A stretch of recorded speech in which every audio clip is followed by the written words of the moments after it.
रियासी के पावनपुरी पौनी में जोगेश्वर महाराज द्वारा वहां पर यज्ञशाला बनाई जा रही थी, जिसमें आज उद्घाटन किया है। ये तस्वीरें आप जो देख रहे हैं, ये सीधी आपको पौनी की तस्वीरें दिखा रहा है, जिसमें जो यज्ञशाला है उसका उद्घाटन किया गया, जिसमें मनोज सिन्हा जो LG जेके जूटी के हैं उनके द्वारा यहाँ पर जो है उद्घाटन किया गया।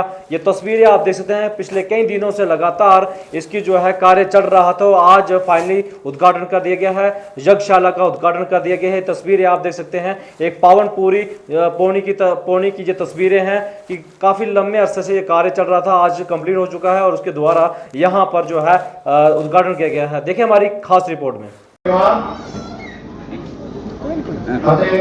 हमारे परम पूज्य महात्मा जी, मैं किसी जगह पे जाता हूँ जहाँ पे हमारे शहीद परिवार होते हैं, मैं सबको रिक्वेस्ट करता हूँ, ये लोग इनकी वजह से हमारी आजादी परेड आज है और हम लोग इसका आनंद मान रहे हैं।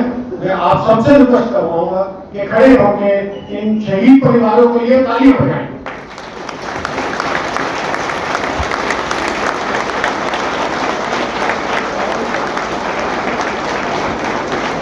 Thank you very much. परम पूज्य श्री बाबा योगेश्वरदास जी महाराज को के चरणों में प्रणाम करता हूँ। अति विष्णु महायज्ञ समिति के सभी पदाधिकारियों का इस निमंत्रण के लिए हृदय से आभार व्यक्त करता हूँ। अमर जवान शौर्य स्थल पर मातृभूमि के प्रति कर्तव्यों का पालन करते हुए अपने प्राणों की आहुति देने वाले वीर जवानों के प्रति श्रद्धा से नतमस्तक हूँ। हमारे जवानों ने हमेशा भारत के तिरंगे की शान रखी। जो शासन की ओर से सहायता दी जाती थी वो बहुत ही अल्प थी। 5 लाख रुपए से बढ़ाकर उसे 25 लाख रुपए की गई है, लेकिन मैं जानता हूं कि ये भी बहुत कम है। बाकी राज्यों से अगर हम तुलना करेंगे तो ये राशि बहुत मामूली है। आने वाले दिनों में इस राशि को और बढ़ाया जाएगा ताकि जिन लोगों ने मातृभूमि की रक्षा में अपना प्राण न्यौछावर किया है उनके प्रति जम्मू कश्मीर प्रशासन भी अपना सम्मान प्रकट कर सके। मैं इस अवसर पर अति विष्णु महायज्ञ समिति एवं वीर नारियों के एम्पावरमेंट के लिए काम कर रही स्वयंसेवी संस्थाओं का भी आभार व्यक्त करना चाहता हूं। आपने वीर सैनिकों के परिजनों को जिस तरह से उनकी सेवा की है, जो त्याग किया है, उसके लिए राष्ट्र सदैव आपका कृतज्ञ रहेगा।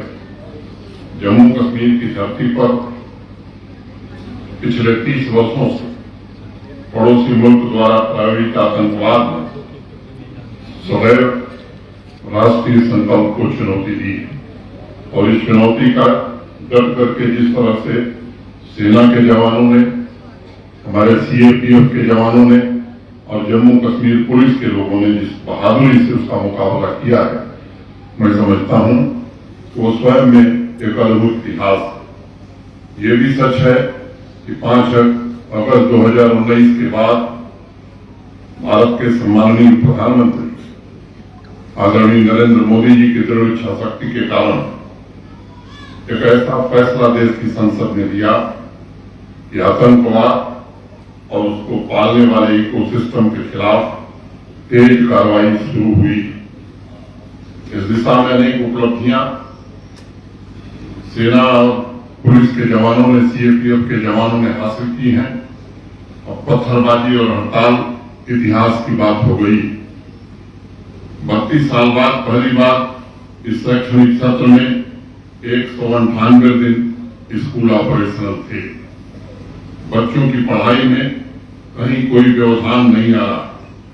जम्मू कश्मीर प्रशासन भी संकल्पित है कि जब तक आखिरी आतंकवादी और आखिरी आतंकवाद के सरपरस्त समाप्त नहीं हो जाएंगे, तब तक न हम एंटी टेरर ऑपरेशन रोकेंगे, न ही इकोसिस्टम पर हो रहे लगातार प्रहार को धीमा करेंगे। एक लंबे समय तक यहाँ भय, भ्रष्टाचार और परिवारवाद ने समाज को खोखला करने का काम किया, लेकिन पिछले 2.5-3 वर्षों में व्यापक बदलाव हुए। समाज के सभी वर्गों की जिंदगी में सकारात्मक रूप से बदलाव आवे, इसकी ईमानदारी से कोशिश हो रही। मैं खासतौर से रियासी जिले का उदाहरण आपके सामने रखना चाहता हूं। 2019 के पहले साल में 125 से 150 तक प्रोजेक्ट पूरा हुआ करते थे, लेकिन पिछले वित्तीय वर्ष में रियासी जिले में मात्र डिस्ट्रिक्ट कैपेक्स योजना के अंतर्गत 1012 प्रोजेक्ट पूरे किए गए हैं। ये बदलाव 19 के पहले और 19 के बाद मैं समझता हूं कि आंकड़े स्वयं में गवाही देते हैं। इस साल रियासी प्रशासन ने 1500 से ज्यादा प्रोजेक्ट पूरे करने का लक्ष्य रखा है और मुझे विश्वास है इस लक्ष्य को पूरा भी करेंगे। पिछले वर्ष सिर्फ डिस्ट्रिक्ट कैपेक्स में रियासी जिले को विकास कार्यों के लिए 1125 करोड़ रुपए दिए गए थे, जो पहले के सालों की तुलना में 2.5 गुना से भी ज्यादा है। इस साल यह धनराशि बढ़ा करके 1183 करोड़ रुपए कर दी गई थी। प्रशासन को भी पारदर्शी बनाने की हर कोशिश हो रही है। ये व्यवस्था बना दी गई कि पौनी ब्लॉक के गांव के नागरिक अपने मोबाइल फोन पर देख सकते हैं उनके गांव में विकास के कौन कौन से काम हो रहे हैं और उस पर कितने पैसे खर्च किए जा रहे हैं। गांव की ताकत, गांव का सामर्थ्य एक साथ एक संपदा की तरह हर परिवार को विकसित बनाने में योगदान करे, इसके लिए पैसा और संसाधन दोनों ही जुटाए जा रहे हैं। आजादी का अमृत कालखंड रियासी एवं जम्मू कश्मीर के नागरिकों की आकांक्षाओं की पूर्ति का कालखंड है। उनके सपनों को साकार करने का कालखंड। एक सामान्य और सम्मानपूर्ण जीवन जीने के लिए नागरिकों के रोजमर्रा की जिंदगी की आवश्यकताओं की पूर्ति, ये प्रशासन की सर्वोच्च प्राथमिकता है। मैं मानता हूं कि सामान्य नागरिकों की सेवा उनके स्वावलंबन से बढ़ करके कोई दूसरा तीर्थ नहीं होता और पिछले 2 सालों से लगातार पूरी सामर्थ्य के साथ समर्पण भाव से उस संकल्प को पूरा करने की कोशिश की जा रही है।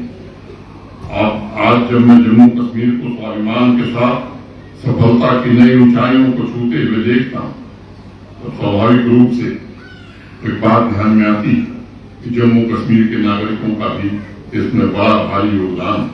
एक जमाना था जब जम्मू कश्मीर में 8 से 9 हजार प्रोजेक्ट पूरे होते थे यूटी कैपेक्स में और 50,000 से ज्यादा प्रोजेक्ट एक वर्ष में पूरे हो रहे हैं। ये बदलती हुई स्थिति निश्चित रूप से ये कहानी बयां कर रही है क्या परिवर्तन की रफ्तार तेज हो रही है।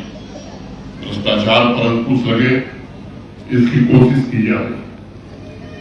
मैं समझता हूं कि टेक्नोलॉजी का अधिकतम उपयोग करके इसमें कमी लाई जा सकती है। 227 सर्विसेज ऑनलाइन की गई है।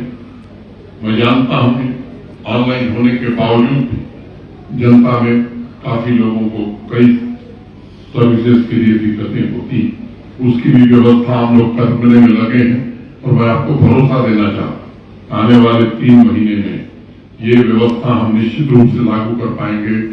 समय सीमा के भीतर अगर सुविधा नहीं मिली तो उत्तरदायी लोग ठहराए जाएंगे। ये व्यवस्था हम आने वाले 3 महीने में जरूर लागू करेंगे। अगर मैं बात करूं तो पीछे और आज में जो बदलाव आदरणीय प्रधानमंत्री जी के कारण हुआ, प्रधानमंत्री ग्राम सड़क योजना में जब सूची प्रकाशित होती थी देश के अंदर तो जम्मू कश्मीर नीचे से दूसरे या तीसरे स्थान पर रहता था। आज हम देश में तीसरे नंबर पर हैं। ये हम सबके लिए संतोष की बात है। प्रतिदिन 6 किलोमीटर सड़क यहाँ 2019 के पहले बनती थी, आज 21 किलोमीटर सड़क रोज जम्मू कश्मीर में बन रही है। पहले मैग्नेटाइजेशन 2300-2400 किलोमीटर होता था। पिछले वर्ष 8000 किलोमीटर मैग्नेटाइजेशन करने का काम जम्मू कश्मीर में हुआ है। किसानों की आय की अगर मैं बात करूं तो रैंकिंग में आज हम पंजाब और हरियाणा के बाद तीसरे नंबर पर आ गए और मैं चाहता हूं 2 दिन की एक वर्कशॉप हम सबने की थी।